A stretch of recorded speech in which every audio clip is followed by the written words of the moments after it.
Hello दोस्तों, PTC classes में स्वागत है। आज मैं इस लेक्चर में आपके लिए क्लास 10th मैथ का रिवीजन टेस्ट जो मंथली टेस्ट हो रहा है 21 अगस्त 2021 का, तो मैं इसमें कंप्लीट सॉल्यूशन लेकर आया हूं। तो चल आप अपना पेपर सामने रख लीजिए और चलिए इसका सॉल्यूशन देखिए। तो पहला क्वेश्चन है, question number first, choose the correct, सही विकल्प।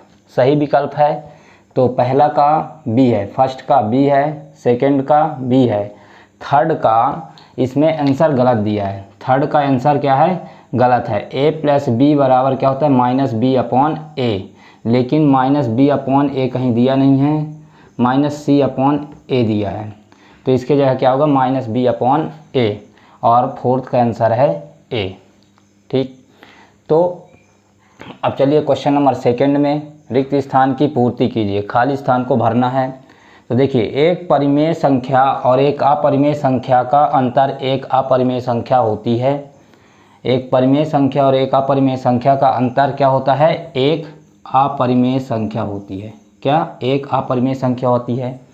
ठीक, क्वेश्चन नंबर सेकंड है, समीकरण x माइनस 2y इक्वल 0 और 3x plus 4y minus 20 equal 0 है, तो द्वारा निरूपित रेखाएं एक दूसरे को क्या करती हैं? प्रतिच्छेदी करती हैं। इसको सॉल्व करना पड़ेगा, फिर इसके बाद लिखना पड़ेगा।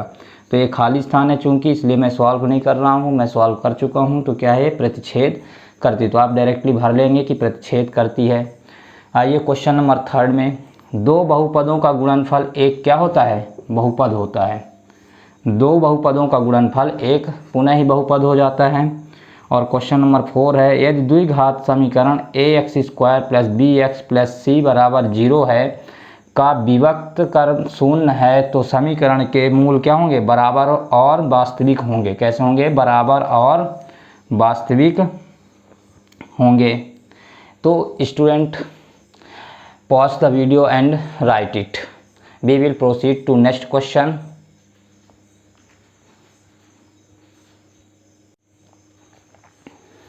चलिए स्टूडेंट, क्वेश्चन नंबर थर्ड है। अब इस क्वेश्चन नंबर थर्ड है, बोला है संख्याओं 6 और 20 के अभाज्य गुणनखंड विधि से एचसीएफ और एलसीएम ज्ञात कीजिए। एचसीएफ क्या होती है? Highest common factor. एचसीएफ क्या होती है? हाईएस्ट कॉमन फैक्टर, मतलब महत्तम समावर्त निकालिए 6 और 20, ऐसी बड़ी संख्या जो 6 और 20 को दोनों काट दे। इसी तरह एलसीएम निकालना है। एलसीएम होता है लोवेस्ट कॉमन मल्टीपल। एलसीएम क्या होता है? Lowest common multiple. चलिए इनके लिए कैसे निकालना है? अभाज्य गुणनखंड विधि से। किससे? अभाज्य गुणनखंड विधि। तो चलिए हम इसको सॉल्व करते हैं। हल, संख्या क्या है? 6 और 20 का, और इसको अभाज्य गुणनखंड विधि से निकालना है। तो पहले 6 का करेंगे, किसे कट रहा है? 2 से। 2 3 जा 6 और 3 1 जा 3। इसके बाद 20 को करेंगे। 20 कितने बार में कट रहा है? 10 बार में। और 2 कितने बार में? 5 बार में। 2 5 जा 10 और 5 1 जा 5 बार में कट रहा है। तो चलिए देखते हैं इसका अभाज्य गुणनखंड। 6 का क्या आ चुका है? 2 गुणे 3, और 20 का क्या आ चुका है? 2 गुणे 2 गुणे 5। ठीक, तो अब हम क्या इसके लिए एचसीएफ, सबसे पहले क्या फाइंड करेंगे? एचसीएफ। देखिए एचसीएफ क्या होता है कि दोनों में जो कॉमन है, एचसीएफ क्या है? जो दोनों में कॉमन है उसको लिखेंगे। तो एचसीएफ की इसका कितना आ गया? एचसीएफ 6 और 20 का 2 है। ठीक, 2 है। अब चलिए एलसीएम में आते हैं। एलसीएम, अब देखिए 6 का फैक्टर क्या है? प्राइम फैक्टर, मतलब अभाज्य गुणनखंड। 6 का अभाज्य गुणनखंड है 2 गुणे 3, और 20 का अभाज्य गुणनखंड है 2 गुणे 2 गुणे 5, 2 इंटू 2 इंटू 5। तो देखिए जो एलसीएम में क्या लिखते हैं? एलसीएम में लिखते हैं 2 कॉमन है यहाँ पे, तो उसको एक बार लिखेंगे, और जो कॉमन नहीं है उसको पूरा लिख देंगे एज इट इज। तो 2 इंटू 5 इंटू 3। तो यहाँ से क्या हो जाएगा? 2 दूनी 4, 4 पंचे 20, 20 तिहाई 60। तो इसका एलसीएम कितना है? 60 है। ठीक, तो एलसीएम 6 और 20 का कितना हो जाएगा, 60 हो जाएगा। तो ये हमारा कंप्लीट सॉल्यूशन। बोला था संख्या 6 और 20 के अभाज्य गुणनखंड विधि से एचसीएफ और एलसीएम ज्ञात कीजिए। तो सबसे पहले अभाज्य गुणनखंड से किए। 6 का क्या आया, 2 गुणे 3 और 20 का 2 गुणे 2 गुणे 5 आया। तो इस तरह में एचसीएफ कितना आ गया, 2। जो कॉमन होती है दोनों में से वही एचसीएफ कहलाता है। तो एचसीएफ 6 और 20 का क्या आ चुका है, 2 आ चुका है। इसी तरह एलसीएम चाहिए तो इनका अभाज्य गुणनखंड क्या है, 6 का 2 गुणे 3 और 20 का 2 गुणे 2 गुणे 5 है। तो इसी तरह एलसीएम क्या हो जाएगा, जो कॉमन है उसको एक बार लिखना है और जो कॉमन नहीं उनको सब लिखना है एलसीएम में। तो इसी तरह 2 2 जा 4, 4 5 जा 20 और 23 जा 60। तो एलसीएम क्या आ चुका है, 6, 20 का 60 आ चुका है। Pause the video and write it.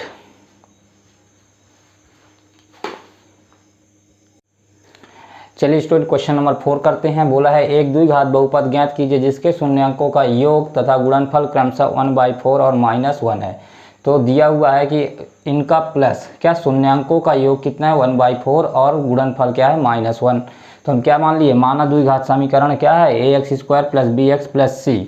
तो यहाँ से देखिए सबसे पहले सम के लिए देखते हैं। अल्फ़ा + बीटा योग क्या होता है, -b/a। इसका वैल्यू क्या दिया है, 1/4। तो यहाँ से क्या लिख सकते हैं, -b = 1, मतलब b = -1 और a = 4 आ गया।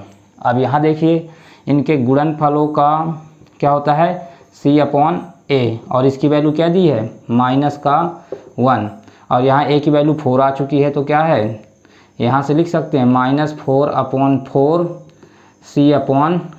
अब देखिए 4 और 4 को काटेंगे क्या बनेगा, -1 ही बनेगा, इसलिए -4/4 लिख लिए।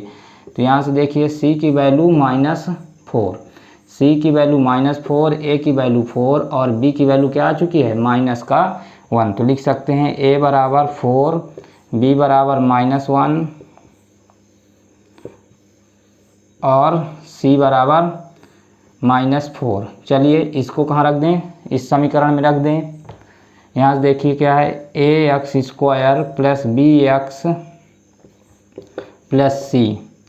तो a की वैल्यू 4 रखें तो क्या हो जाएगा, 4x², यहाँ से -1 रखेंगे तो -x और a -4।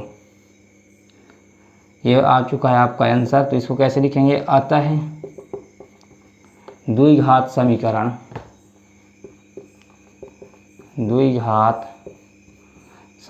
क्या आ चुका है हमारा, 4x² - x - 4 answer. Pause the video and write it.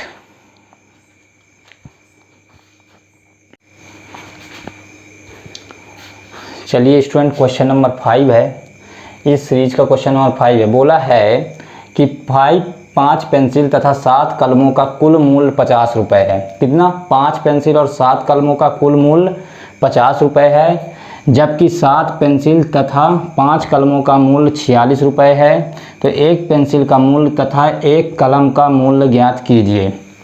चलिए सबसे पहले इस ऐसे क्वेश्चन कैसे हल करते हैं, सबसे पहले उनके लास्ट में जाते हैं। क्या बोला है, एक पेंसिल का मूल्य तथा एक कलम का मूल्य ज्ञात कीजिए। तो इन्हीं को मानेंगे हल।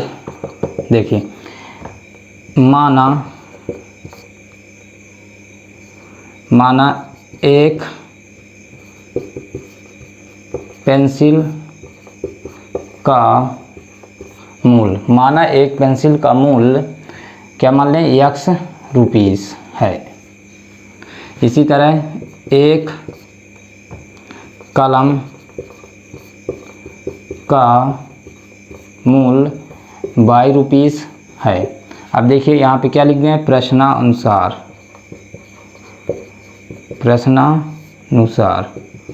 देखिए प्रश्नानुसार है तो यहाँ बोला 5 पेंसिल तथा 7 कलमों का कुल मूल्य कितना है, 50 रुपये। 5 पेंसिल तथा 7 कलमों का कुल मूल्य है 50 रुपये। तो समीकरण कैसे बनेगा, 5x + 7y = 50। ठीक, इसी तरह दूसरा कंडीशन बोला है, ये केस पहला है, केस फर्स्ट। अब केस सेकंड देखिए क्या ले लेते हैं, 7 पेंसिल तथा 5 कलमों का मूल्य। 7 पेंसिल और कितने कलम, 5 कलम, 5y के मूल्य कितने हैं, 46। तो ये हमारे पास समीकरण 1 आ चुका है और समीकरण 2। अब आपके पास इसमें सॉल्व करने के लिए 4 मेथड हैं। एक तो सब्स्टिट्यूशन मेथड है, प्रतिस्थापन विधि। चलिए इसको हम प्रतिस्थापन विधि से करते हैं। ठीक, तो देखिए समीकरण 1 से क्या लिखेंगे, समीकरण 1 से 5x + 7y = 50। ठीक, यहाँ से क्या हो जाएगा, 5x = 50 - 7y। यहाँ से x बराबर क्या हो जाएगा, 50 - 7y बटे में 5। क्या बना दिए, समीकरण 3। ठीक, अब यहाँ से देखिए प्रतिस्थापन विधि से कर रहे हैं। ठीक, अब देखिए x की वैल्यू कहाँ रखेंगे, समीकरण 2 में। तो लिखेंगे x का मान समीकरण 2 में रखने पर, x का मान किस में रख दें, समीकरण 2 में। देखिए क्या है, 7x + 5y = 46। 7x का मान ये है 50 - 7y बटे में 5 और यहाँ से 5y = 46। देखिए अब ये कुछ नहीं हो रहा, तो इसका डायरेक्ट क्या कर दें, मल्टीप्लाई कर दें। 7 × 5 = 350 और -7 × 7 = 49/5 + 5y = 46। अब देखिए आगे, ये इसके पास कुछ नहीं तो एलसीएम इसका क्या आ जाएगा, 1 आ जाएगा। तो यहाँ से 350 - 49/, और यहाँ से 5 से कितने बार, एक बार कटा इसलिए 1 से मल्टीप्लाई, और ये 1 से 5 बार, तो 5 × 5 = 25/y = 46। ठीक, अब देखिए ये 5 है तो उधर जाके मल्टीप्लाई हो जाएगा। तो 350 - 49y + 25y = 46 × 5। ठीक, इधर देखिए अब क्या हो जाएगा, ये 5 से मल्टीप्लाई, तो 5 × 6 = 30 की 0 कैरी 3, 5 × 4 = 20 + 3, 23 आ चुका है यहाँ से। अब देखिए माइनस प्लस क्या होगा, माइनस आएगा, तो 9 में 5 गए 4 और 4 में 2 गए 24/, और यहाँ से ये प्लस है इधर जाएगा तो ये भी माइनस में 350। यहाँ से -24/, तो 10 में 0, 0 से 0 गए 0, 5 में 3 गए 2, और यहाँ से 3 में 1 गए, 3 में 2 गए तो 1, माइनस का, और माइनस एक कटा, y = 120/24। 24 × 5 = 125 होता है, तो 5 = y। ठीक, 5 = y आ चुका है। तो हम क्या लिख सकते हैं, आता है एक पेंसिल की, क्या, एक पेंसिल की कीमत कितना है, x बराबर, x कितना आ चुका है हमारा, अभी नहीं आया है, अभी नहीं लिखेंगे। ठीक है, अभी तो y का मान आया है। चलिए अब y का मान कहाँ रख दें, y का मान समीकरण 3 में रखने पर समीकरण 3 क्या है, x बराबर 50 - 7y बटे में 5। तो यहाँ देखिए x बराबर 50 - 7, y का मान क्या है 5, तो ये रख दिए और ये 5। यहाँ से देखिए 50 - 7 बना 35 बटे में 5। यहाँ से क्या हो जाएगा 15/5, 5 × 3 = 15। तो x का मान क्या आ चुका है 3। अब देखिए x बराबर 3 रुपीस और y बराबर कितना 5 रुपीस। तो एक पेंसिल की कीमत आ चुकी है 3 रुपये और एक कलम की कीमत आ चुकी है 5 रुपये। तो लिखेंगे आता है एक पेंसिल की कीमत 3 रुपये और एक कलम की कीमत 5 रुपये। चलिए we will proceed to next question.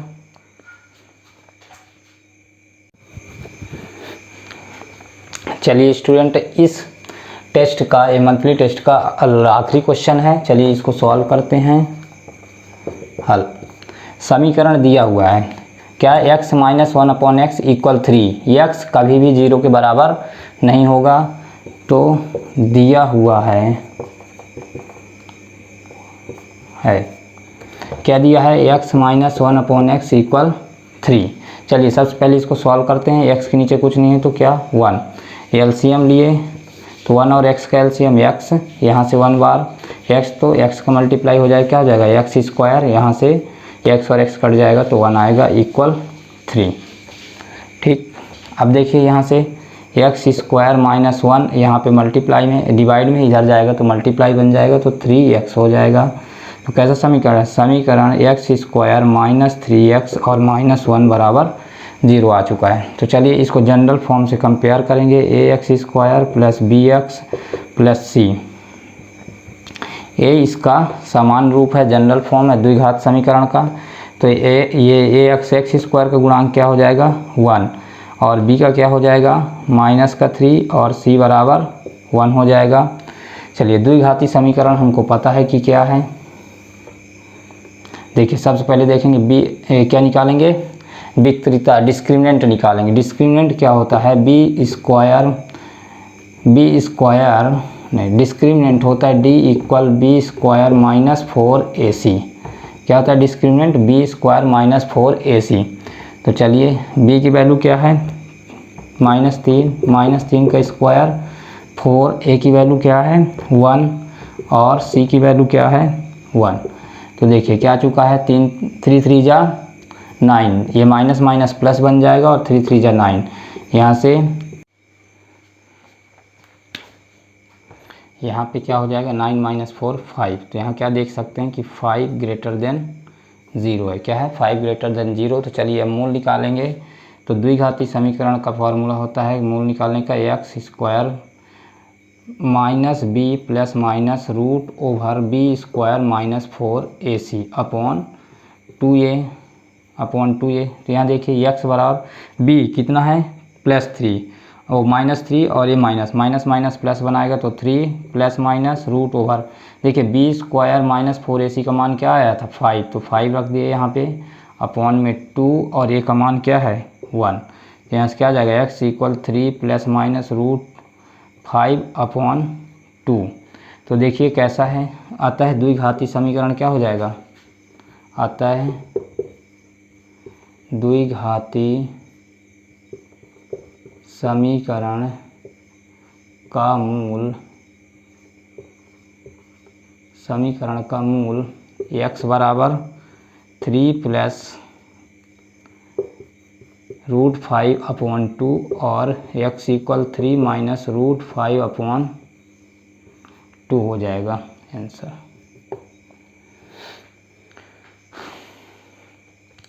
Right it and student, अगर आपको वीडियो पसंद आए तो लाइक करिए, सब्सक्राइब करिए और ज़्यादा से ज़्यादा शेयर करिए, जिससे उन बच्चों को जहां टीचर नहीं उपलब्ध हैं तो पढ़ने का मौका मिले।